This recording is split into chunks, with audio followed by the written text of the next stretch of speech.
Hi hello అండి. ఈరోజు అయితే వంకాయ పూర్ణం అయితే చేస్తున్నాము. వంకాయలు అయితే 2 కేజీల వంకాయలు అయితే తీసుకొచ్చిన తర్వాత ఇవి ఇలా 4 భాగాలుగా కట్ చేసుకొని కొంచెం తోకలు మాత్రం కొంచెమే కట్ చేసుకోవాలి. ఇలా పట్టుకొని తినేటట్టుగా ఇలా కట్ చేసుకొని వాటర్లో కొంచెం దొడ్డుప్పు వేసేసుకొని ఈ కట్ చేసుకున్న వంకాయలు వేసుకొని మంచిగా శుభ్రంగానైతే కడుక్కోవాలి. ఇలా కడుక్కొని అయితే పక్కకైతే గిన్నెలో వేసేసుకున్న తర్వాత ఇప్పుడు పూర్ణానికైతే 1/4 కిలో పచ్చిమిర్చి, 2 నిమ్మకాయల సైజ్ అంతా చింతపండు, ధనియాలు వేయించినవి, పల్లీలు, నువ్వులు మాత్రం వేయించుకోవాలి. ఎండు కొబ్బరి అయితే ఒక కుడుకైతే పట్టింది మాకైతే. కొత్తిమీర, పుదీనా, ఒక 2 టమాటాలు, 2 ఉల్లిగడ్డలు, అల్లం వెల్లుల్లి పేస్టు, ఉప్పు వేసుకొని మసాలాలు గిన్నె అన్నీ కలిపి మంచిగా ఇలా గ్రైండ్ చేసుకోవాలి. మెత్తగా గ్రైండ్ చేసుకోవాలి. ఇలా గ్రైండ్ చేసుకున్న తర్వాత వంకాయలకైతే ఇలా మధ్యలో మాత్రం వంకాయ పూర్ణం అయితే మంచిగా పెట్టేసుకోవాలి. కొంచెం కొంచెం అయితే పెట్టొద్దు, దాంట్లో ఎంత పడుతుందో దాంట్లో మంచిగా చూడండి ఇలా పెట్టేసుకోవాలి. దాంట్లో పెట్టేసుకున్న తర్వాత ఒక్కొక్కటిగా పెట్టుకొని పక్కకు పెట్టేసుకోవాలి.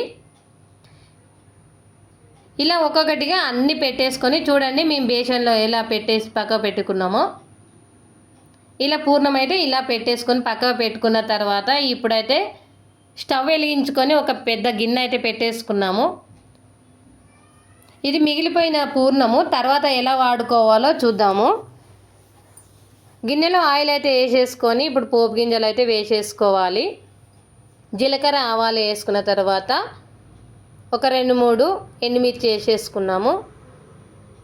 ఎండుమిర్చి వేసేసుకున్న తర్వాత ఇప్పుడు ఉల్లిపాయలు, కరివేపాకు, పచ్చిమిర్చి కట్ చేసుకునే అన్నీ వేసేసుకోవాలి.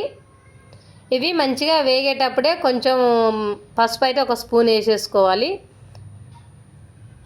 వేసుకున్న తర్వాత ఇవైతే వేగిపోయినాయి. మంచిగా ఫ్రై అయిన తర్వాత ఇప్పుడు వంకాయలు అయితే అన్నీ వేసేసుకోవాలి. ఈ వంకాయ ముక్కలు కూడా చాలా మంచిగా ఫ్రై చేసుకోవాలి. స్లిమ్లో పెట్టుకోవాలి మంట మాత్రము. ఒక 10 నిమిషాలు అయితే మంచిగా ఈ పచ్చివాసన పోయినంత వరకు మంచిగా ఫ్రై చేసుకున్న తర్వాత చూడండి ఇలా ఫ్రై చేసుకున్న తర్వాత మిగిలిపోయినది పూర్ణం ఉంది కదా, ఆ పూర్ణంలో కొంచెం వాటర్ వేసేసుకొని మంచిగా కలుపుకోవాలి.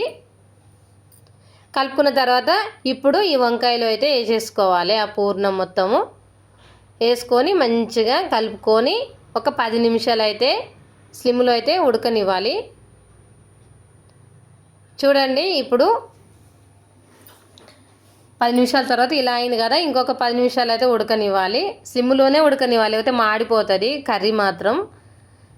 ఇలా ఫైనల్గా మేమైతే కొత్తిమీర అయితే వేసేసుకొని ఇలా చూడండి ఎంత బాగుందో అసలు కర్రీ మాత్రం. బగారా రైస్లో వేసేసుకొని తిన్నాము. చాలా అంటే చాలా టేస్ట్గా ఉంది. గ్రేవీతోనైతే మాకైతే సూపర్గా నచ్చింది.